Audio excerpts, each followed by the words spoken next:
history of water, we can say it is much older than Earth, but let us presume that it is as good as old as history of Earth. It could be even better, it could be even more modern. तो आपने देखा होगा कि हमारा जो उदय है वो भी कहीं ना कहीं पानी से है। हमारे जो इंसेस्टर्स थे उनने भी पानी के कंजर्वेशन में काफी प्रयास किया, स्टेप वेल वगैरह बनाए, बावड़ी बनाई, अभी हम लोगों ने डैम्स बनाए, और इस तरह से सारा डेवलपमेंट जो भी है वो कहीं ना कहीं पानी या पानी के इर्द गिर्द है। और किस तरह से है वो देखते हैं। अब अगर हम देखें तो हमारे जो कि वेदों में सब जगह पानी को किस तरह से कहा गया है, जैसे कि अभी मैं देख रहा था कि जैसे बताया है कि मिस्टर प्लांट बोल रहे थे कि पानी मतलब ये एक औषधि भी है। तो ये लिखा हुआ भी है, अथर्ववेद में है, जल मध्य विश्वम, पूरा संसार ही जल के मध्य है। आपा सर्वभूतानि, यजुर्वेद में कहा है water is the source of all living beings. Then आपा सर्ववेदया, सामवेद में लिखा है water is the source of all knowledge. And आप सर्वस्व भेषजा, ऋग्वेद ने लिखा है कि आपा मतलब पानी जो है सारी मतलब बीमारियों की दवा है। तो इतना इम्पोर्टेंट वाटर है कि हमारी लाइफ में कि वो सब जगह समाया हुआ है। अब अगर हम देखें कि जब इतना इम्पोर्टेंट है तो ऐसा हुआ क्या, how was water managed in old times and how it is got now, the management part, why it got actually deviated. So earlier we used to do collectively and consciously। आपने देखा होगा कि कुएं का पूजन करना, तालाब का पूजन करना, एक ग्रुप में जाना, एंड जुडिशियसली हम लोग जो है पानी को स्टोर करते थे। हम कुआं भी बनवा सकते थे घरों में, हर एक के घर में बन सकता था, लेकिन वो एक कॉमन प्लेस पे हुआ करता था। And respected the Holi significance of the reverse. ये सारा हमारा इस तरह से हम लोग पानी के साथ हमारा बिहेवियर था, हमारे इंसेस्टर्स का। और उसके अगर देखें उसके आगे चल के तो हमने अभी क्या किया, बेसिकली हम लोग कहाँ चले गए, how water was managed and where we lost our tradition from community resource. जो डिसेंट्रलाइज्ड मैनेजमेंट था उसकी वजह अब ये टू पब्लिक रिसोर्स और सेंट्रलाइज मैनेजमेंट हो गया, जहाँ की हमने सोचा कि अब ये पानी का मैनेजमेंट करना हमारी रिस्पॉन्सिबिलिटी नहीं है, अब ये रिस्पॉन्सिबिलिटी सरकार की है, सरकार को करना है।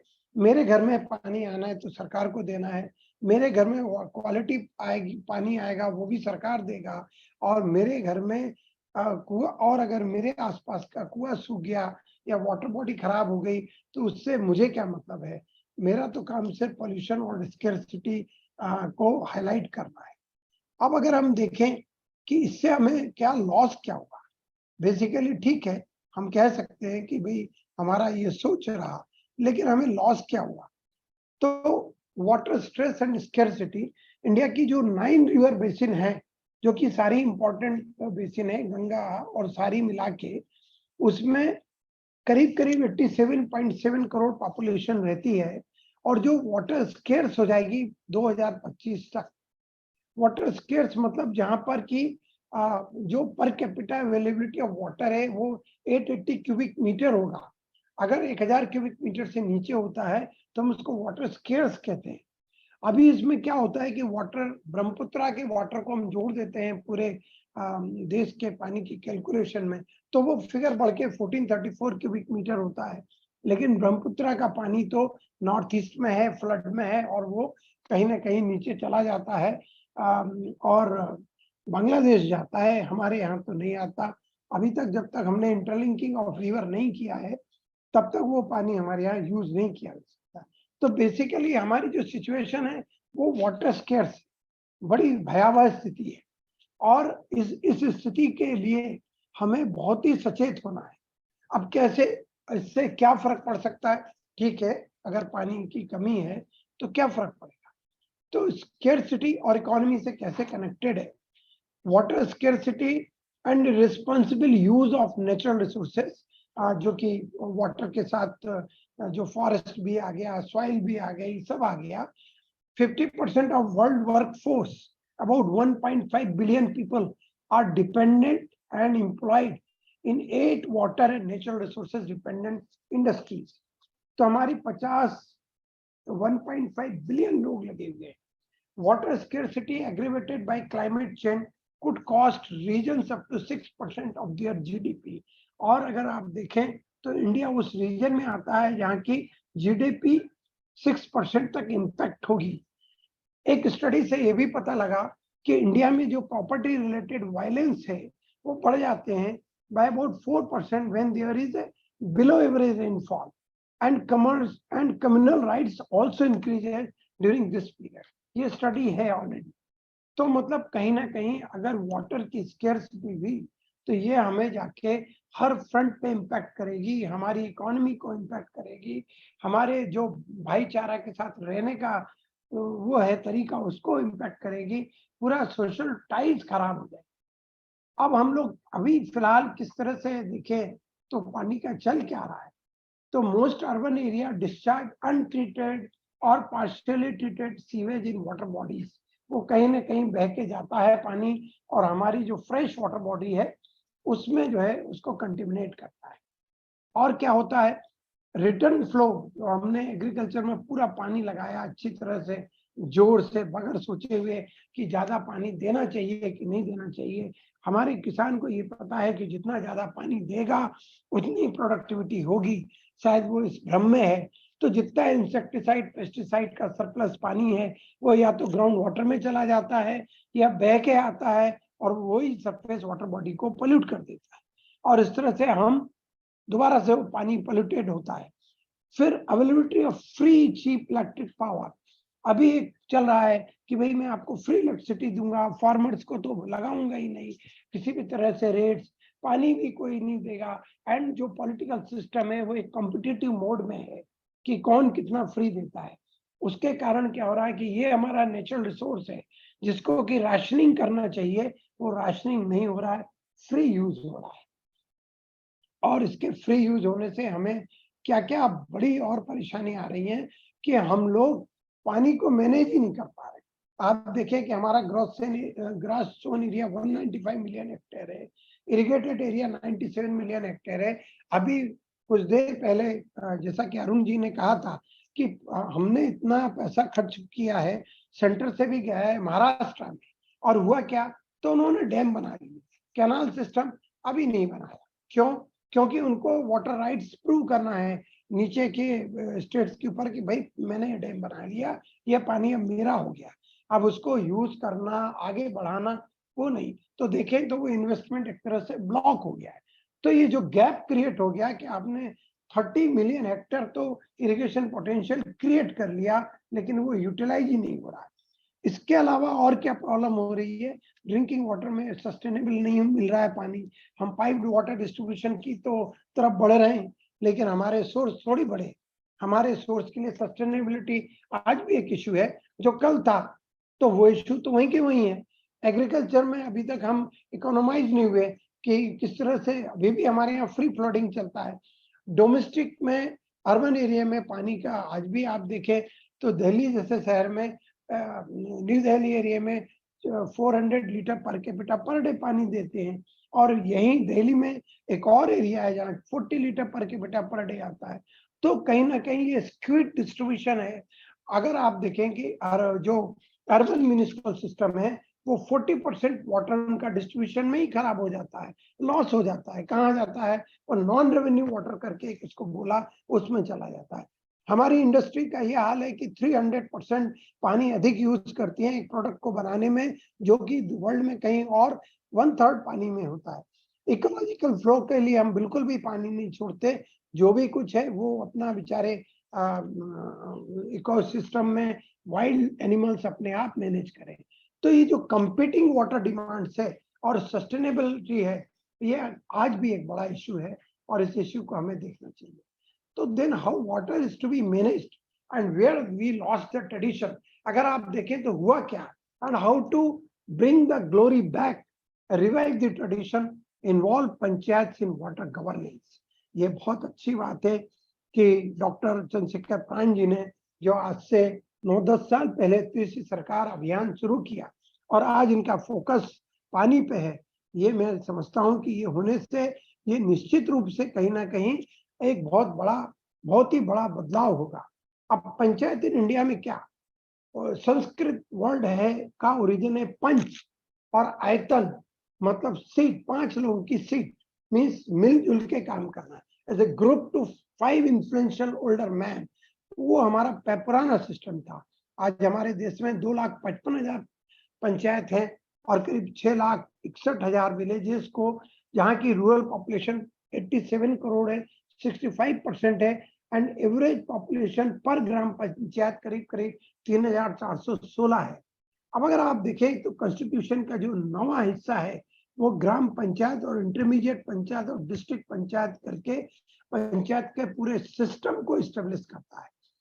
और अब बात आती है कि क्या जरूरत पड़ गई, हमारे पास केंद्र सरकार है, हमारे पास राज्य सरकार है, then why panchayat, decentralisation of power. इसलिए पंचायत चाहिए कि हमें इन्वॉल्वमेंट चाहिए बेनिफिशरीज का, हमको लोकल सॉल्यूशन सूट करना है, वो बनाना है, वो समझ सकते हैं वहां पर ऑन साइट बैठ के कि उनके लिए क्या उचित है। तो इसलिए उनकी ही गवर्नेंस चाहिए, उनका वो किस तरह से गवर्नेंस करेंगे, वो किस तरह से रिस्पॉन्सिबल अपने आप को फील कराएंगे, वो बहुत जरूरी है। तो how we get it institutionalise, what has government of India been doing about this. अभी तक गवर्नमेंट ऑफ इंडिया ने क्या किया, बात बिल्कुल सही है कि क्या करा और क्या गवर्नमेंट को करना चाहिए था। तो आर्टिकल 243G में 1992 का जो 73rd अमेंडमेंट एक्ट है, उसने implementation of schemes for economic development, social justice, age may be interested to them, including those in relation to the matters listed in 11th schedule, जिसमें कि minor irrigation, water management, watershed development, drinking water, ये सारे जो important life saving और economic development का major है, ये सारा पंचायत को दिया है। Out of 29 items, they have given 29 items, but these items are very important.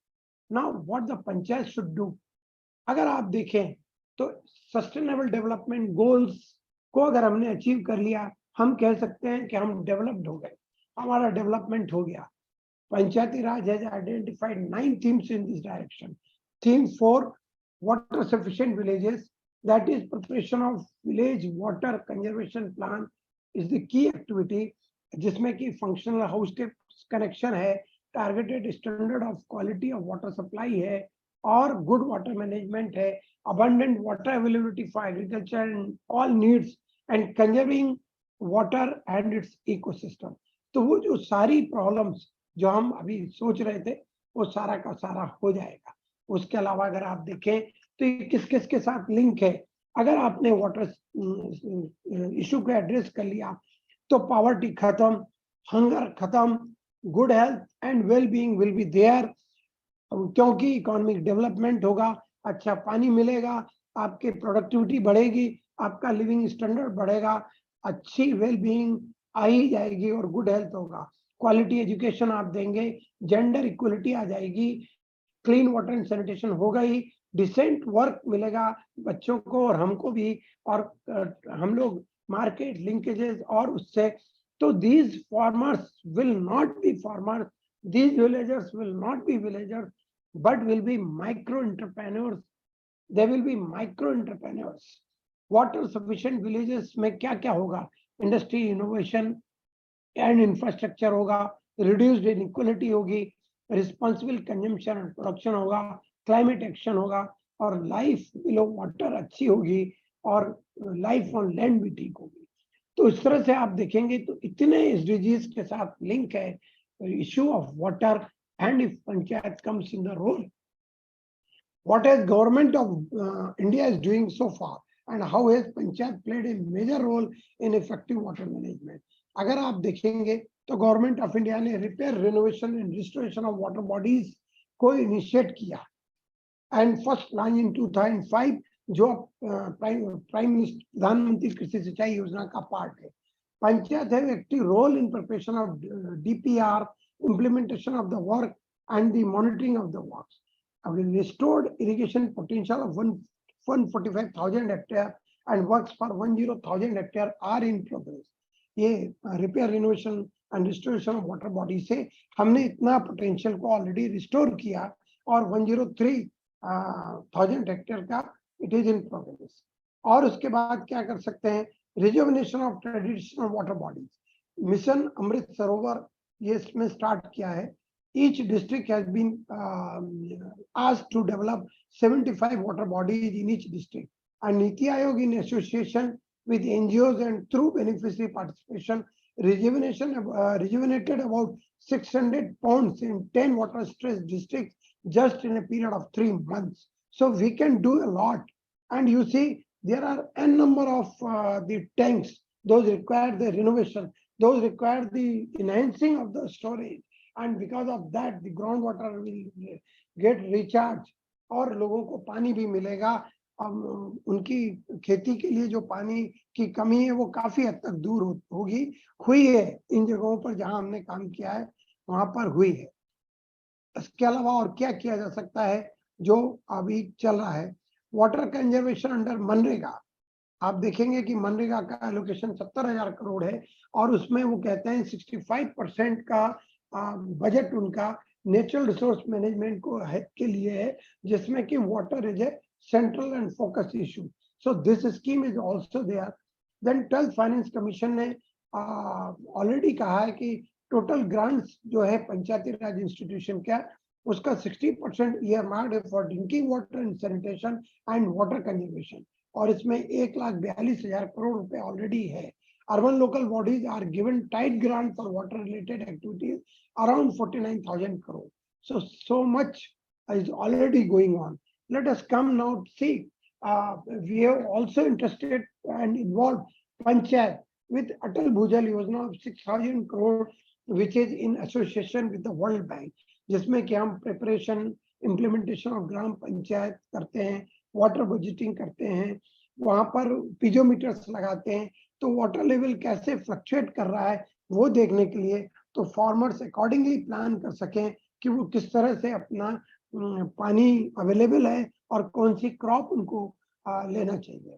सो ये जो पार्टिसिपेटरी अप्रोच है इसका इम्पोर्टेंस है। ऑनरशिप होती है बेनिफिशरीज की, उनकी रिस्पॉन्सिबिलिटी है ऑपरेशन मेंटेनेंस की, वो एक डिसीजन लेते हैं कि उनको क्या करना है, कौन सी क्रॉप ग्रो करना है, वैसे उनको शुगर केन के लिए जाना चाहिए या उनको बाजरा और जौ के लिए जाना चाहिए या वीट के लिए जाना चाहिए। और उसके साथ साथ वाटर यूजर्स एसोसिएशन बनाया है, विलेज वाटर सैनिटेशन कमेटी है, ग्राम सभा है, तो एक पूरा ट्रांसफॉर्मेशन हो सकता है।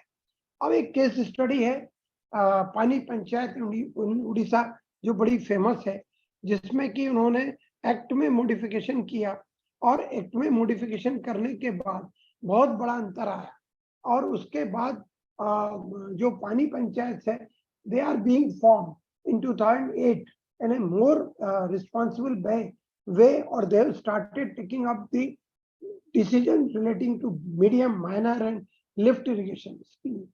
And it has made a big change in Odisha. There is a complete paradigm shift with this, and I am hopeful that it is going to make a lot of difference to all. So ये उसके कुछ actually देखें आप तो किस तरह से irrigation बढ़ा, किस तरह से जो मतलब फार्मर्स का वो बढ़ा। मैं स्लाइड को शेयर कर दूंगा तो आपको मिलेगा। तो मैं समझता हूं कि फ्यूचर में जो होना चाहिए, पानी पंचायत इन अदर स्टेट्स भी होना चाहिए। Development of Pani Panchayat self reliant multi functional business entity आना चाहिए। Social engineering skill for engineers होना चाहिए। Decentralise management of irrigation assets through PPP होना चाहिए। आई थिंक ये बहुत जरूरी है, और मैं समझता हूं कि ये साकेत जी का और डॉक्टर प्राण का मैं धन्यवाद दूंगा कि उन्होंने बुला के एक सेंसिटाइजेशन का काम शुरू किया है, और ये मुझे लगता है कि सारी पंचायत के लिए बहुत आवश्यक है। इस सब के साथ मैं आप लोगों को बहुत बहुत धन्यवाद देता हूं कि आपने मुझे कुछ कहने का अवसर दिया।